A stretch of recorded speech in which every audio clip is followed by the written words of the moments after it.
The sky was burning, the valley cut off by flame, and a monstrous C-17 thundered through smoke toward a forgotten strip of gravel no one believed still existed.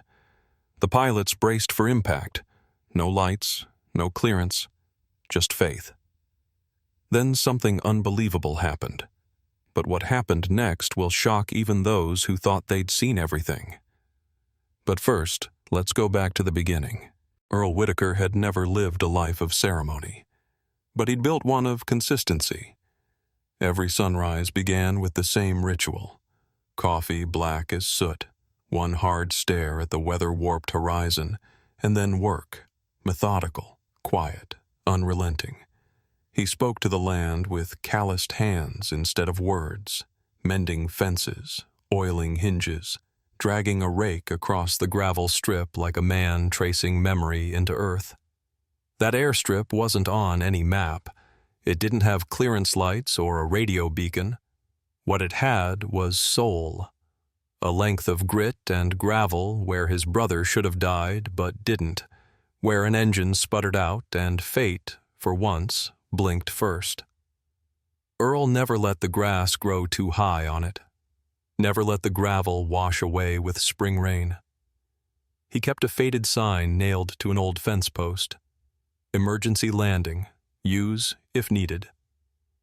He didn't do it for thanks.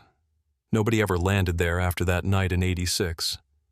But that wasn't the point. The point was, it was there. Ready, just in case. But the men in suits didn't care about just in case.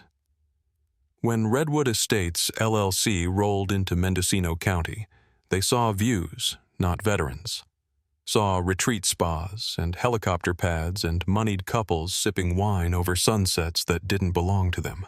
They offered Earl money, more than the place looked worth, at least to the untrained eye. But Earl didn't measure land in dollars. He measured it in stories, in roots, in sacrifice. His brother's boots were still buried under a rock marker near the strip, just under the sycamore tree. His answer never changed. Not for sale. So they changed tactics. Suddenly, the well that had worked for 40 years was illegally constructed. The barn? Structurally unsafe. The strip? A liability. The citations stacked up like firewood. When he wouldn't sign the sale, the county issued a condemnation order under the guise of public safety. Earl, a man who had survived 2 wars, one abroad and one at home, was told he had 7 days to vacate the land he'd raised himself on. The morning of his departure, the wind was sharp with ash and early smoke from a distant lightning strike. Earl stood beside the strip, boots planted firm, a worn Remington cradled in one arm, and the eviction notice in the other. He said nothing as the sheriff's men approached. He didn't need to. The silence between them said it all. The younger deputy glanced down at the ground, not out of respect, but shame. Even he knew this wasn't justice. They waited until he turned his back before they began loading his belongings. Earl didn't resist. He just walked to the edge of the airstrip, crouched, and smoothed out a shallow rut in the gravel with his hand.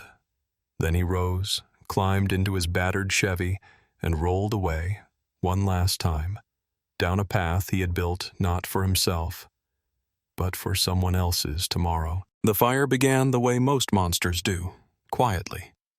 A crack of dry lightning near Sierra Crest, a faint curl of smoke unnoticed beneath a sun-bright sky. But by morning, Redwood Valley was choking. Winds sheared down from the high ridges at 40 knots, feeding the blaze like bellows to a forge. Crown fires leapt between pine tops, thick with sap, and 20 summers of drought. What started as a backcountry flare had transformed into a mile-wide inferno, its heat buckling steel and boiling sap inside bark before the flames even touched it. The luxury cabins near the foothills, built from redwood and glass for Bay Area elites, lit up like dry pine cones. Gone in hours. A few charred beams and twisted patio furniture were all that remained. The only sounds left were the hissing collapse of beams and the thrum of fire eating its way upward. Worse still was the road. Paved just a year earlier to shuttle guests between wine tastings and mountaintop yoga, it now lay blocked by a jackknifed propane truck, its tank venting into the blaze like a fuse looking for a match. Rock slides above, flames below. Redwood Road was impassable by nightfall. And above it all, nestled in a wooded bowl 2,000 feet up, sat Camp Emberlight. A therapeutic summer haven for special needs children, the camp had been hosting its final week of the season. 41 campers, 12 staff, and 2 nurses. None of them expected to spend their last morning sealing windows with wet towels. The camp's emergency signal had been sent, but help was hours out. Too long. Air rescue was the only viable option, but there was no safe way in. Helicopters couldn't hold altitude in the wind shear. One had already nearly spun out over Timber Gap. The air was unstable, churning with ember storms and sudden thermals that lifted picnic benches into the sky like paper toys. Sergeant Amanda Ruiz had been tracking evac sites all morning from a command van humming with static and dread. Scanning her screen, she paused at a blip. An out-of-place strip marked decades ago by the Forest Service but never decommissioned. No clearance codes, no tower, no ownership record in current files. But the satellite feed told a different story. Gravel, clean, lined, even flares, positioned crudely but intentionally. Ruiz leaned forward, narrowing her eyes. It wasn't luck. It was care. "Sir," she said, voice tight, "I think we've got a runway." Her commander frowned. "That old field? It's supposed to be dead." Ruiz shook her head. "Someone kept it alive." The drone's camera swept over the landscape like a ghost skimming the bones of a battlefield. Charred treetops swayed below in the furnace wind, their blackened limbs flickering like dying matchsticks. Ash clouded the lens, momentarily obscuring the feed, then cleared, revealing a streak of order in the chaos. A narrow strip of white gravel, unnaturally clean amidst the devastation, ran perfectly east to west. It was deliberate, maintained. The perimeter was framed by half-buried stones and 2 oil drums repurposed as signal markers. At the north end, a homemade windsock, stitched in red canvas, tethered to a rusted pole, flapped against the rising thermal gusts. Sergeant Amanda Ruiz leaned closer to the screen, breath caught between suspicion and awe. Her eyes traced the compact ruts made by a pull-behind drag, the symmetry of the flares laid out in intervals no civilian would think to measure. This wasn't luck. This was routine, a ritual. Someone had kept the runway alive with intention, precision, and grit. "It's active," she whispered, almost to herself. "Someone's been taking care of this." Her commanding officer, Lieutenant Colonel Drew Fallon, glanced over from his radio console. His brow furrowed, eyes narrowing at the image. "Even after the eviction?" His voice carried the weight of disbelief. The file on Earl Whitaker had passed his desk days ago. Elderly, evicted, non-compliant, land cleared for development. Ruiz nodded once, slowly. "I don't know who did it," she said, never taking her eyes off the grainy image. "But that man, he left it ready." Silence hung for a beat, broken only by the hum of equipment and the distant crackle of radio traffic from field units losing ground to the fire. Then Fallon turned to the comms specialist. "Patch me through to Vicksburg Wing," he barked. "Tell them we've got a possible landing zone. Get eyes on airworthiness.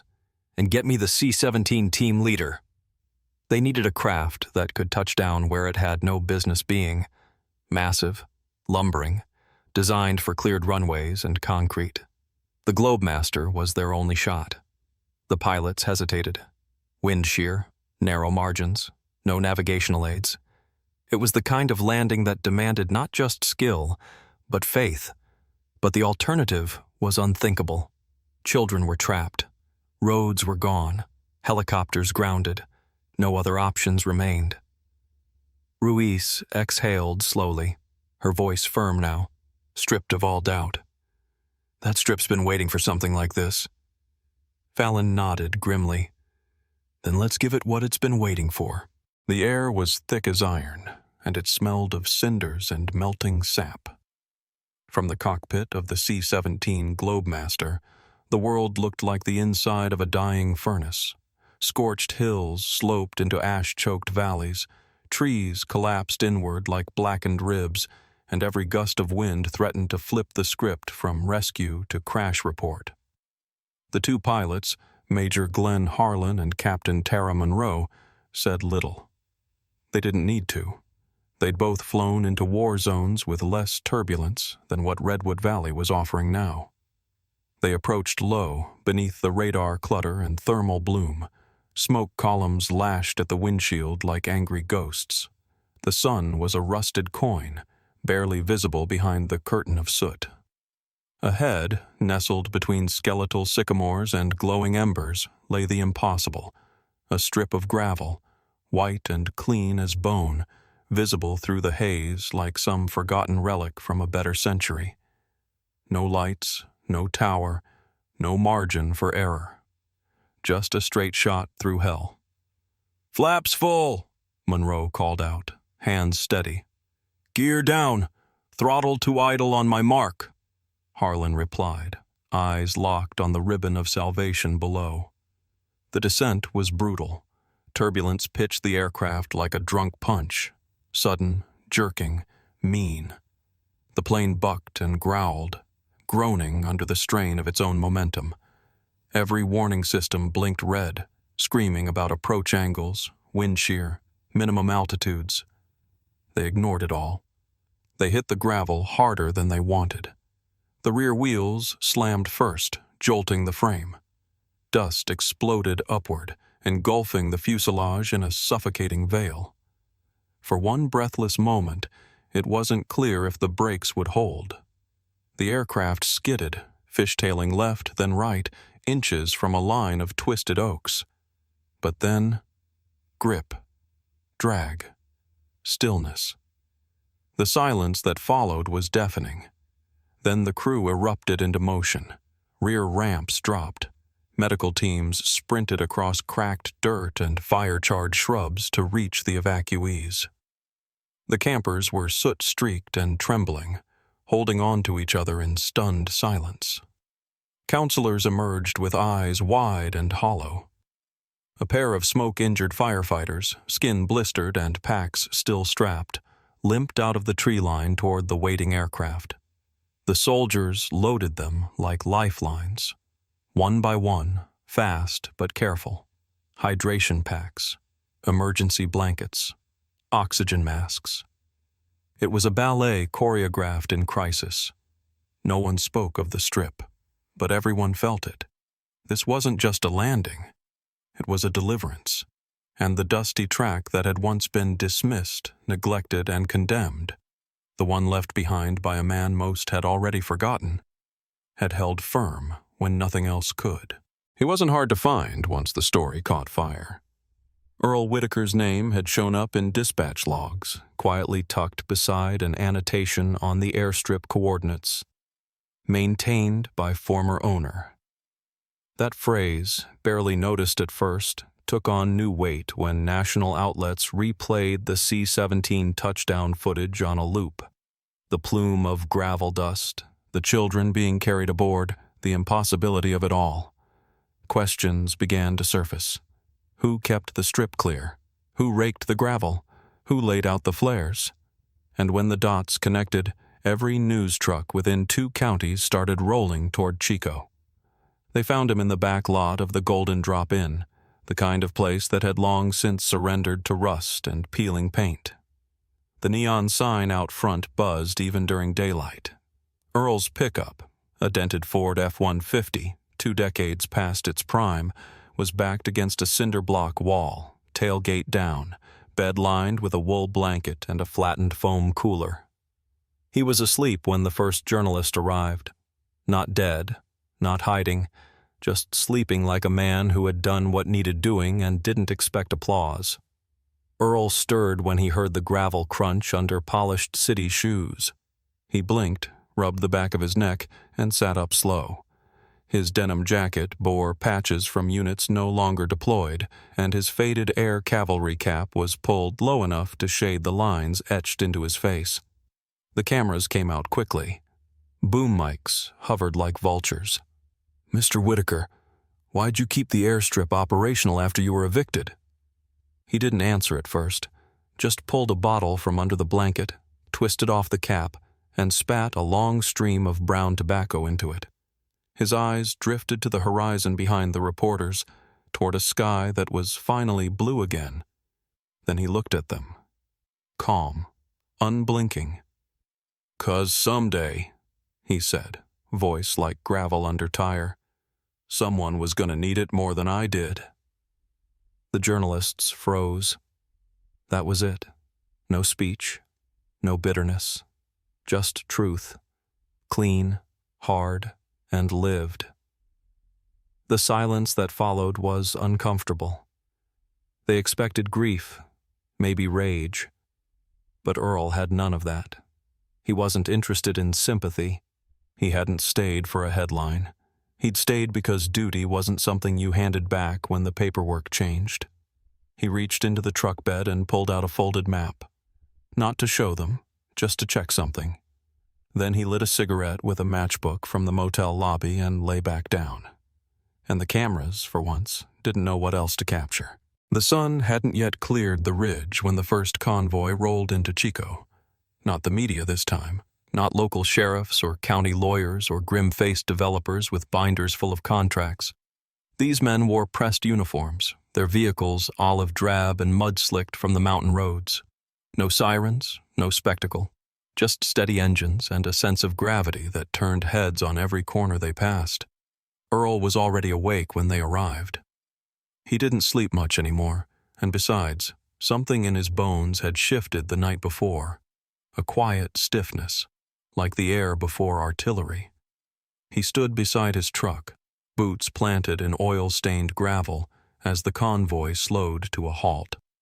A black Suburban pulled forward, and 2 officers stepped out, full-dress blues. No nonsense. The lead officer, Colonel Avery Mason, U.S. Air Mobility Command, approached with a document case under one arm and a folded flag under the other. He didn't offer a salute. Didn't need to.